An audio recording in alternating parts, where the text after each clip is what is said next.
G'day legends, welcome back to the weekly breakout.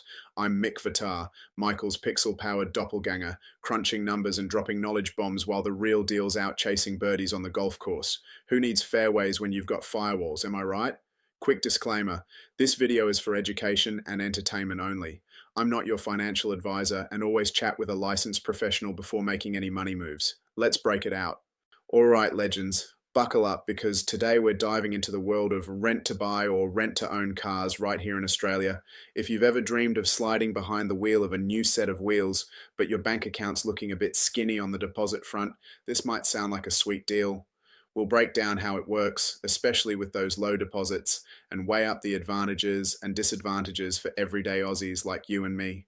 No fluff, just straight facts to help you decide if it's a smooth ride or a potential pothole. First off, what the heck is rent to buy or rent to own for cars? It's basically a financing option where you rent a vehicle with the goal of owning it at the end of the term. Think of it like a hybrid between renting an apartment and buying a house. You pay regular installments that chip away at the car's value, and eventually, it's yours.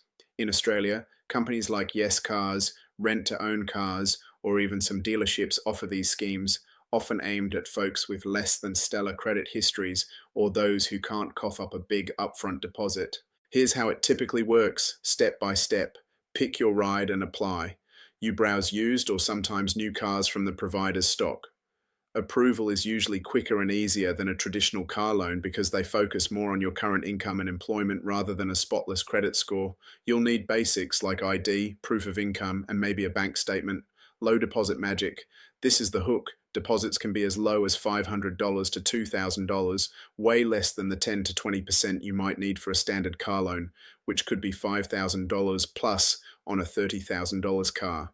Some providers even advertise no deposit options if you qualify, but that's rare and often means higher weekly payments. Weekly or fortnightly payments. You sign a contract for a term, usually 2 to 5 years.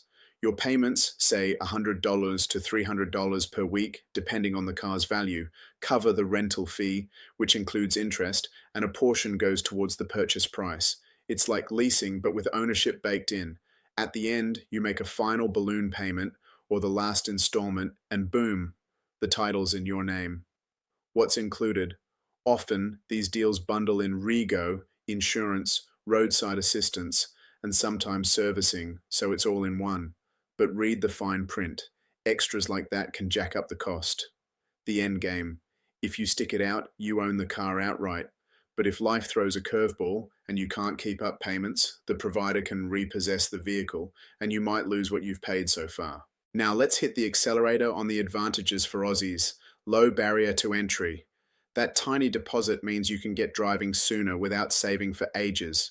Perfect if you're a tradie needing a ute yesterday or a family upgrading from public transport. Credit flexibility. Bad credit? No worries. Many providers approve based on your job stability, not your past. It can even help rebuild your credit if you make payments on time. All-inclusive vibes. Bundled costs like insurance and maintenance make budgeting easier. No surprise bills for rego or breakdowns. Tax perks, sometimes. If it's for work, like a novated lease twist, you might claim deductions, but chat to a tax pro. Drive newer cars. Access to better vehicles than you might afford outright, especially in a market where used car prices are still bonkers post-COVID. But hold your horses. It's not all smooth sailing. Here come the disadvantages. Higher overall cost. Interest rates can be steep, often 15 to 30% effective rate compared to 5 to 10% on a standard loan. You might end up paying 1.5 to 2 times the car's value by the end. For example, a 20K car could cost you $30K plus over 4 years. Locked in commitment. Early exit. You'll face hefty fees or lose your payments. It's not as flexible as straight renting. Repossession risk. Miss a payment or two, and they can take the car back faster than you can say fair go. No equity build-up like a mortgage. It's all or nothing. Limited choices. Stock is often older used cars, and you're stuck with what the provider offers. Plus, hidden fees for admin, late payments, or even kilometre limits can bite. Not true ownership until the end. You're on the hook for repairs if not bundled, and if the car's a lemon, you're still paying. So, is rent to buy right for you? If you need wheels ASAP, have shaky credit, and can commit to the payments, it could be a lifesaver. But if you've got decent savings or credit, crunch the numbers on a traditional loan or buying outright, you'll likely save thousands. Contact the team at Xskape Finance to discuss your options. So, legends, what do you reckon? Ever tried rent to own or sticking to buying cash or leasing? Drop your thoughts in the comments, smash that like button if this broke it down for you, and subscribe for more weekly finance fire. I'm MICKVATAR, signing off. Catch you next time on the Weekly Breakout. Peace.